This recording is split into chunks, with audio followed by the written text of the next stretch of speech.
जैसे Zener diode बनाया जाता है, वोल्टेज को रेगुलेट करता है, ठीक उसी तरह से ये भी एक डायोड है जो स्पेशल पर्पस के लिए बनाया जाता है, जो लाइट को इमिट करता है। इसका सिंबल देखो,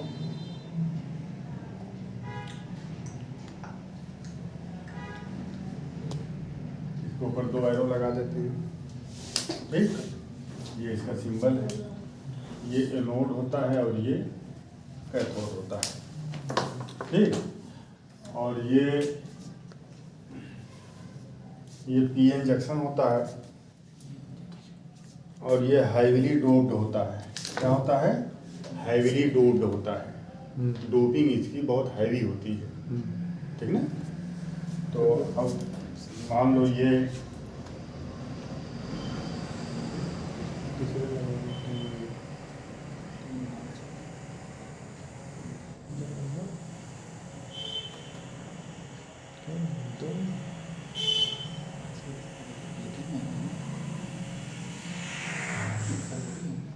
ठीक।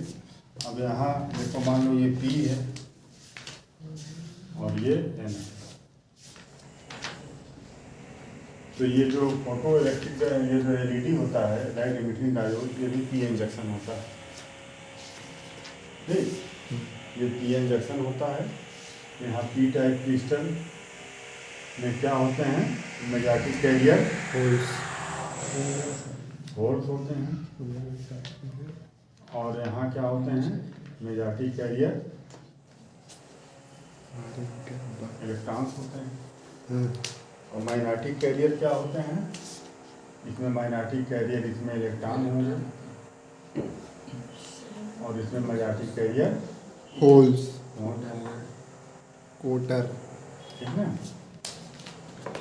और इसको हम फॉरवर्ड बायसिंग देते हैं।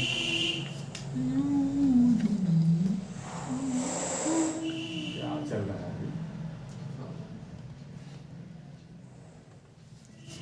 इसको हम फॉरवर्ड बायसिंग देते हैं। जी सर।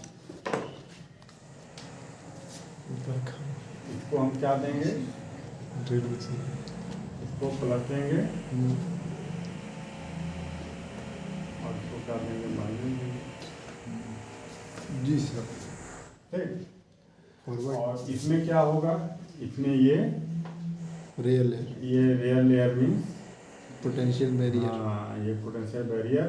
यहाँ इधर पॉजिटिव, इनकी तरफ पॉजिटिव और इधर नेगेटिव।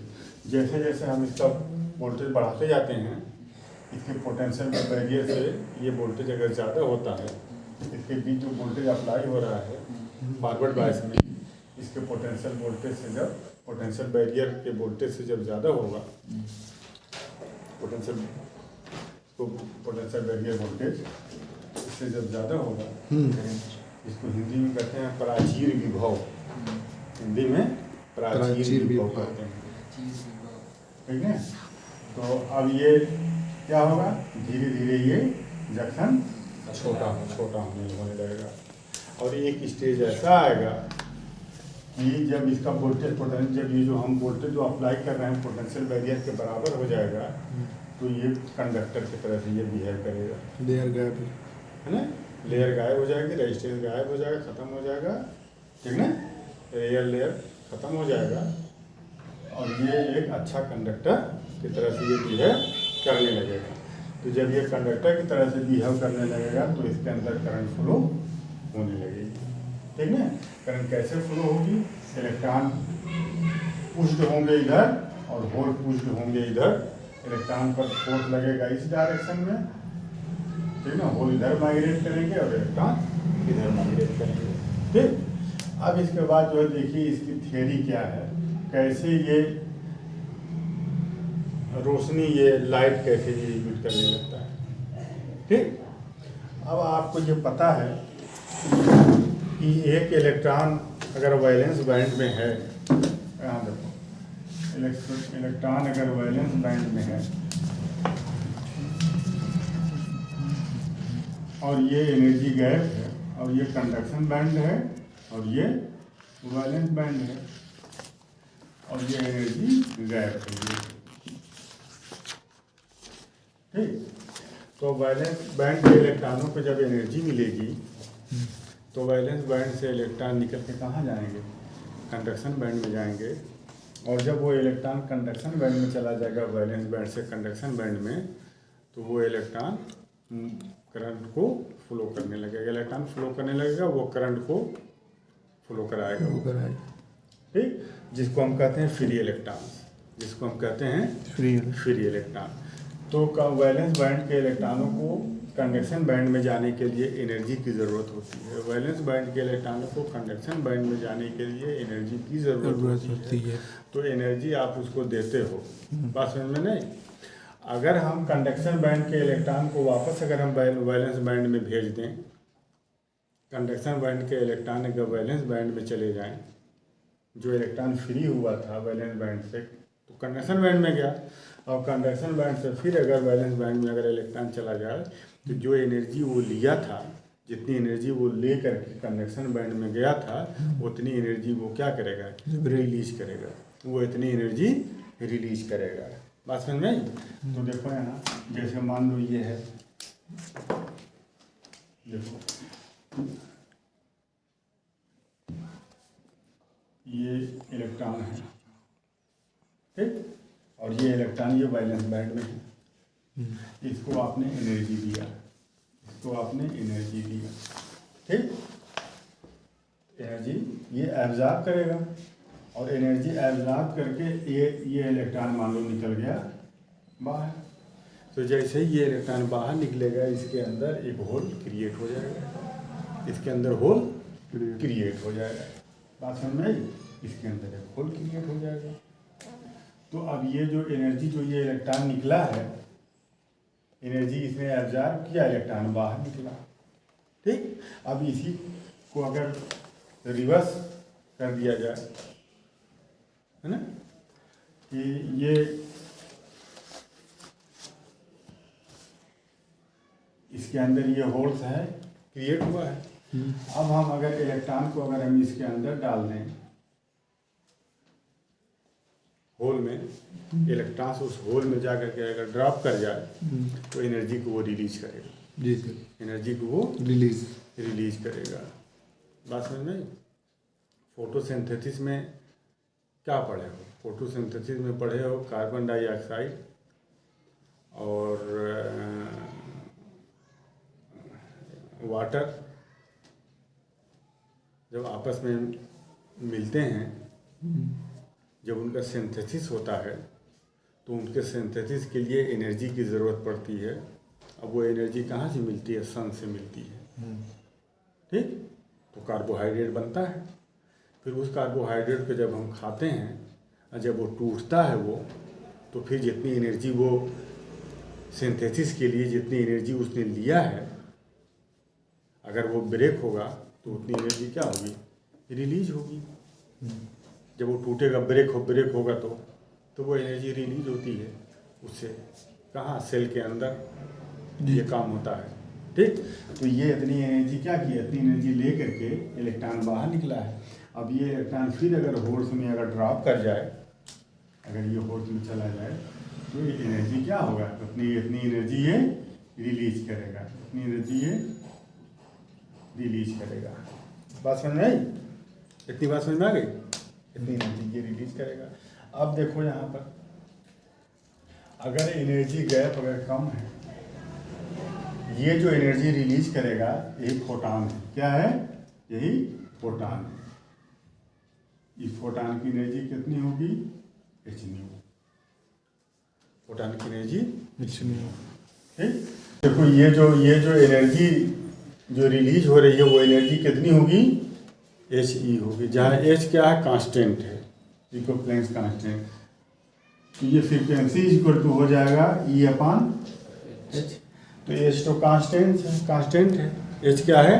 कांस्टेंट है। तो इसका मतलब ये हुआ कि ये frequency is directly proportional to energy, ठीक। एनर्जी अगर ये एनर्जी रेडिएट कर रहा है, अगर इसकी एनर्जी ज़्यादा होगी तो इसकी एनर्जी ज़्यादा होगी तो इसका फ्रीक्वेंसी भी जो है ज़्यादा होगी, या आप लिख सकते हैं ई प्रोपोर्शनली, ठीक ना। अगर एनर्जी ज़्यादा होगी तो उसकी फ्रीक्वेंसी ज़्यादा होगी, या फ्रीक्वेंसी ज़्यादा होगी तो एनर्जी ज़्यादा होगी। अब यहाँ देखो, गौर से यहाँ देखो कि इसकी अगर फ्रीक्वेंसी कम है, अगर इसका एनर्जी गैप कम है, तो ये स्पेक्ट्रम में देखो ये विजिबल रेंज है। विजिबल रेंज में देखो सबसे नीचे क्या होता है, 1 2 3 4 5 6 7 8 है ना।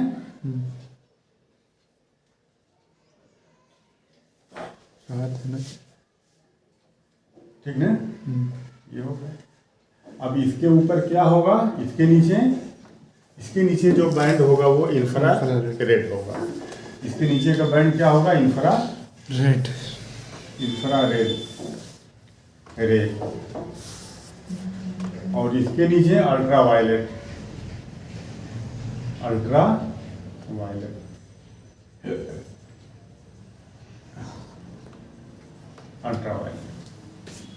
ठीक है।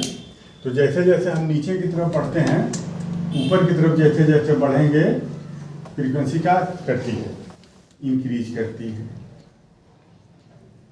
ठीक ना, ये बात समझ में आई। जैसे जैसे हम ऊपर जाएंगे फ्रीक्वेंसी इंक्रीज करती है, ठीक, और जैसे जैसे नीचे आएंगे फ्रीक्वेंसी डिक्रीज करेगी। ठीक, अगर फ्रीक्वेंसी बहुत कम है, अगर फ्रीक्वेंसी उसकी इतनी है कि इंफ्रारेड रे के बराबर है, तो ये जो रे निकलेगी वो कौन सी रे होगी, इंफ्रारेड होगी। जब इंफ्रारेड होगी तो इंफ्रारेड तो विजिबल नहीं है, दिखाई नहीं देगी, मगर एनर्जी तो निकलेगी। इलेक्ट्रोमैग्नेटिक वेव की शक्ल में ये चीज़ एनर्जी रिलीज होगी। अगर वो विजिबल रेंज के बाहर है तो वो हमको दिखाई, अगर वो विजिबल रेंज में है तो दिखाई, है ना। विजिबल रेंज की जो फ्रीक्वेंसी होती है, उस फ्रीक्वेंसी उस रेंज के अंदर अगर ये है तो ये हमको दिखाई देगी। ठीक ना, और अगर उस रेंज के बाहर है, उस रेंज के ऊपर है तो नहीं दिखाई देगी, उस रेंज के नीचे है तो नहीं दिखाई देगी। ठीक, तो अब यहाँ आप देखिए, ये जो फ्रीक्वेंसी निकली, अगर इसकी फ्रीक्वेंसी बहुत कम है,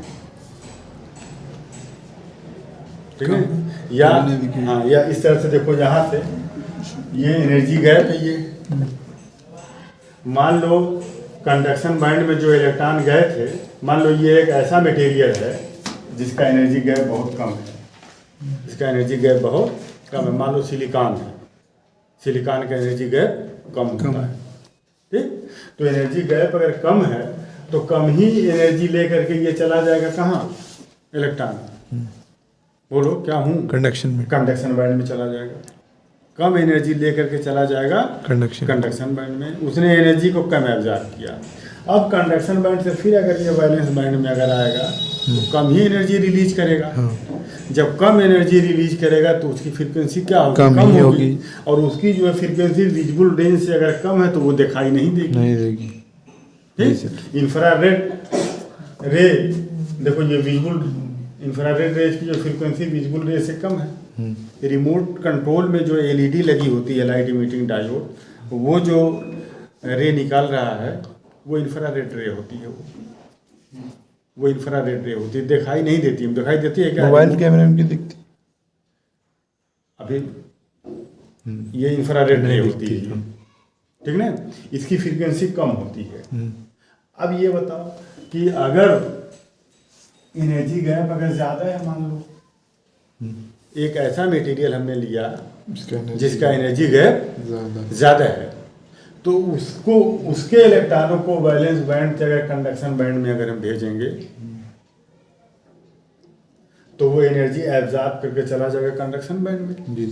अब कंडक्शन बैंड से फिर वापस अगर वैलेंस बैंड में आए तो चूंकि ज़्यादा एनर्जी गैप ज़्यादा थी तो ज़्यादा एनर्जी लेकर के वो कंडक्शन बैंड में गया था, अल्ट्रावायलेट। तो अब जब वो विजिबल बैंड में जब वो आएगा, ये वैलेंस बैंड में जब वापस आएगा तो ज़्यादा एनर्जी रिलीज करेगा। जी। ठीक ना, अगर वो इतनी एनर्जी रिलीज कर रहा है, अगर वो ज़्यादा एनर्जी रिलीज कर रहा है तो उसकी फ्रीक्वेंसी क्या होगी, ज़्यादा होगी। ज़्यादा होगी। जब उसकी फ्रीक्वेंसी ज़्यादा है तो और ये ultraviolet- विजिबल रेंज के अंदर अगर उसकी फ्रीक्वेंसी है, अगर उसकी फ्रीक्वेंसी विजिबल रेंज के अंदर है तो वो जो इलेक्ट्रोमैग्नेटिक वेव जो वो रेडिएट करेगा वो हमको क्या होगी, दिखाई देगी, हमारे लिए वो विजिबल हो। ठीक ना, बात समझ में आई?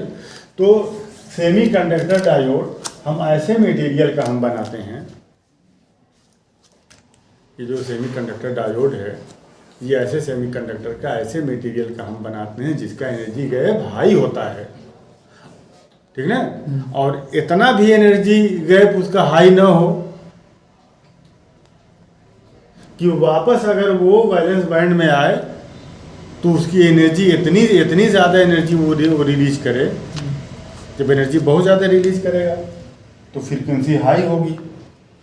फ्रीक्वेंसी इतनी भी हाई नहीं होनी चाहिए कि विजिबल रेंज के ऊपर हो जाए। अगर विजिबल रेंज के ऊपर हो जाएगा तो भी हमको दिखाई नहीं देगी।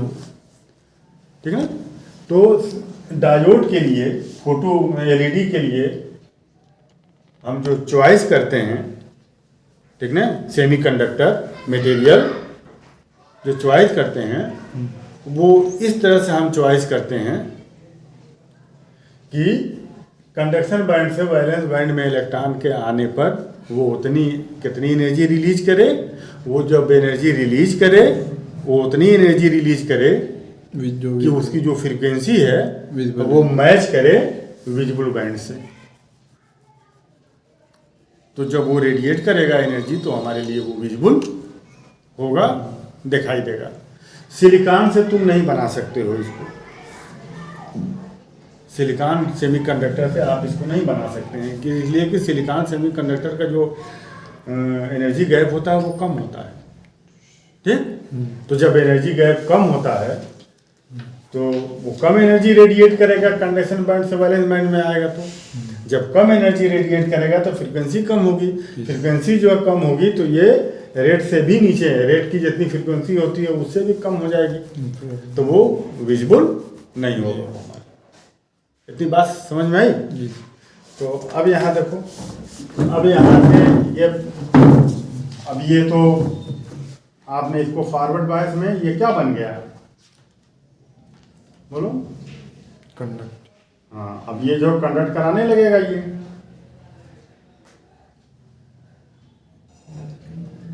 ठीक जी। अब देखो ये जो इलेक्ट्रॉन है ये इधर चले गए और होल इलेक्ट्रॉन कैसे चलता है और होल कैसे मूव करता है, ठीक है? होल कैसे मूव करता है, देखो यहाँ का जो इलेक्ट्रॉन है वो जा करके होल में गिर जाएगा ना। तो इस एरिया में इलेक्ट्रॉन की कमी हो जाएगी, एक होल क्रिएट हो जाएगा ना। तो इस तरह से तुम ये देखते हो, जैसे ये मान लो ये होल्स हैं, ये इलेक्ट्रॉन आकर के इसमें गिरा, ठीक, तो यहाँ होल क्रिएट हो गया। यहाँ होल क्रिएट होगा तो इसके बगल से एक इलेक्ट्रॉन आकर के इसमें गिरेगा तो यहाँ होल क्रिएट होगा, इसके होपिंग। तो इलेक्ट्रॉन कैसे दे, जो होल यहाँ था अब वो होल कहाँ पहुँच गया, यहाँ पहुँच गया। तो होल ऐसे मूव कर रहा है और इलेक्ट्रॉन कैसे होपिंग कर रहे हैं, ऐसे होपिंग कर रहे हैं, ठीक ना। तो दरअसल जो पॉजिटिव चार्ज है होल, उसका मूवमेंट नहीं होता, वो मूव नहीं करता है। बात समझ में आई? मूव तो इलेक्ट्रॉन ही करते हैं, ठीक। मगर चूंकि ये पॉजिटिव चार्ज जो कि इधर है, नया होल इधर क्रिएट होता जा रहा है, इसलिए हम उसको कहते हैं कि होल इधर की तरफ चल रहे हैं और इलेक्ट्रॉन इधर की तरफ चल रहे हैं। तो जैसे ही कोई एक इलेक्ट्रॉन होल में ड्रॉप करेगा तो क्या होगा, न्यूट्रलाइज हो जाएगा। यहाँ देखो, जैसे ही ये इलेक्ट्रॉन होल्स में ड्रॉप किया, एनर्जी क्या होगी, रिलीज होगी, ठीक ना। तो ये जो सेमीकंडक्टर डायोड जो तुम लोग देखते हो, अब तक जो तुम पढ़े हो, रेक्टिफायर डायोड या जो जनरल डायोड, ठीक ना, जो काला वाला आप देखेंगे, उसमें भी करंट अगर फॉरवर्ड बायस में तुम फ्लो करते हो तो जब इलेक्ट्रॉन होल्स में जब गिरते हैं ना, इलेक्ट्रॉन जब होल से न्यूट्रलाइज होते हैं तो उसमें भी एनर्जी रिलीज होती है, उसमें भी एनर्जी रिलीज होती है, मगर उसकी एनर्जी बहुत कम होती है, कम एनर्जी रिलीज होती है। तो जब एनर्जी कम रिलीज होती है तो इसकी फ्रीक्वेंसी कम होती है, वो आपको दिखाई नहीं देती है। जो डायोड तुम AC से DC बनाने के लिए डायोड यूज करते हो ना, करंट फ्लो करते हो, उसमें भी ये काम होता है, एनर्जी रिलीज होती है, मगर वो आपके लिए विजिबल नहीं है, वो इसलिए आपको दिखाई नहीं देती है। ठीक ना। इसमें जिस मटेरियल का ये बनाया गया है, ठीक, तो उस मटेरियल की जिस सेमीकंडक्टर का बनाया गया उसका एनर्जी गैप ज़्यादा होता है, इसलिए जब इसके इलेक्ट्रॉन जब होल्स में जब ड्रॉप करेंगे तो ये ज़्यादा एनर्जी रिलीज करेगा। ज़्यादा एनर्जी जब ये रिलीज करेगा तो इसकी फ्रीक्वेंसी, जो इलेक्ट्रोमैग्नेटिक वेव जो निकलेगी, इलेक्ट्रोमैग्नेटिक वेव इस तरह से, उसकी जो फ्रीक्वेंसी है, उसकी फ्रीक्वेंसी इसके विजुअल बैंड की जो फ्रीक्वेंसी है उससे किसी न किसी कलर के लिए मैच करती है। अगर वो रेड से मैच करेगी इसकी फ्रीक्वेंसी तो वो हमको रेड दिखाई देगा, ब्लू से मैच करेगी ब्लू दिखाई देगा, ग्रीन से मैच करेगी ग्रीन दिखाई देगा। बात समझ में? तो सबसे कम फ्रीक्वेंसी किसके लिए चाहिए बताओ? रेड के लिए चाहिए। हाँ जी, ठीक है। तो रेड के लिए सबसे कम फ्रीक्वेंसी चाहिए। तो रेड के लिए जिस सेमीकंडक्टर के को यूज करके रेड एलईडी बनाया जाता है उसमें कम खर्च आता है, इसलिए वो मार्केट में सस्ते मिलते हैं। आप कोई ऐसी एलईडी बनाएं जो इस तरह, जो वायलेट कलर या इंडिगो या ब्लू रेडिएट करे, वो एलईडी आपको महंगी होगी। बात समझ में? वो एलईडी महंगी होगी। तो अब ये जब इलेक्ट्रॉन जब होल्स में जब ड्रॉप करेंगे, गिरेंगे, तो एनर्जी रिलीज होगी। बात समझ में आ गई? ठीक है। तो इसका एनर्जी गैप चूंकि ज़्यादा है, ज़्यादा एनर्जी रिलीज करेगी, तो इलेक्ट्रोमैग्नेटिक वेव जो बन रही है, देखो ये फोटॉन ये रिलीज होता है। ये क्या रिलीज हो रहा है? फोटॉन, है ना। ऑप्टिक्स की लैंग्वेज में अगर तुम जो कहो तो फोटॉन रिलीज हो रहा है। या आप उसको ये भी कह सकते हो कि इलेक्ट्रोमैग्नेटिक वेव रिलीज हो रही है, बन रही है। इलेक्ट्रोमैग्नेटिक वेव उसकी एक फ्रीक्वेंसी होती है, ये फ्रीक्वेंसी विजुअल रेंज के बराबर होनी चाहिए। हम मटेरियल इसी तरह से यूज करते हैं। अब फिर इसके बाद देखो, अब ये निकलेगा, ये इलेक्ट्रोमैग्नेटिक वेव बाहर निकली। तो अब ये जो इलेक्ट्रोमैग्नेटिक वेव जब बाहर निकली तो ये कलर हमारे लिए विजिबल है, मगर कलर अगर कोई अगर रेड कलर की लाइट अगर ऐसे आ रही है या ब्लू कलर की, जब वो किसी चीज पर टकराती है तब हमको उसका कलर न पता चलता है। एक तरफ से आई ये निकल गई, कैसे पता चलेगा? नहीं पता चलेगा। तो अगर हमने हाथ ऐसे किया और आकर के इस पर टकराई तो ये लाल लाल दिखाई देगा, ठीक है। तो जो इलेक्ट्रोमैग्नेटिक वेव जो निकल रही है विजिबल कलर की, जरूरत इस चीज की है कि वो किसी चीज से स्ट्राइक करे। जब वो स्ट्राइक करेगी तब वो दिखाई देगी, है ना। बात समझ में? तो यहाँ एक क्या लगा देते हैं, यहाँ हम लोग यहाँ है प्लास्टिक लगा दिया जाता है। कहाँ गया? यहाँ पर ये देखो, ये एलईडी है, ये इसके ऊपर से देखो ये प्लास्टिक देखो लगा दिया गया।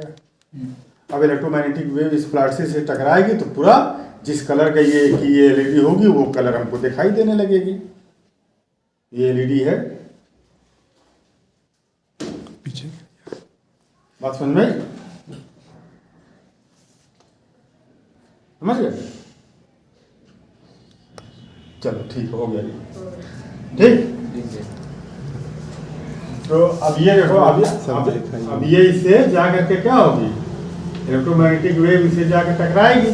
जब ये टकराएगी तो ये कलर हमको दिखाई देगा, ठीक। अब देखो किस टाइप का मटेरियल हम इसमें यूज करते हैं, इसको देखो, मिटा दूँ इसको।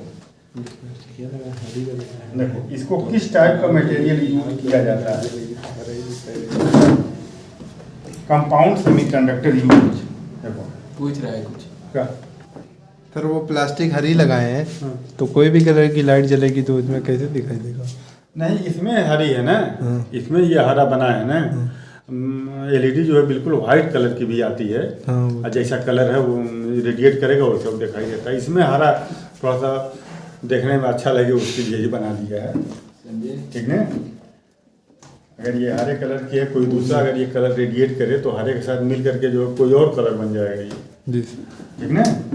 तो compound semiconductor used, compound semiconductor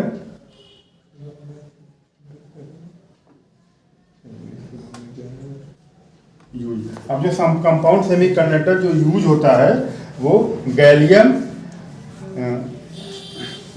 arsenic gallium,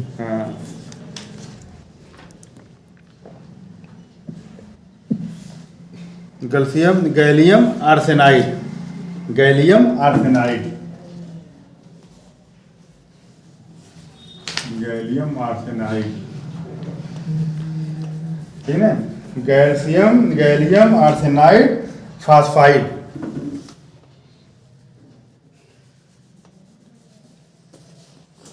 gallium arsenide phosphide ये होता है। इसको हम देखो यहाँ गैलियम Ga और As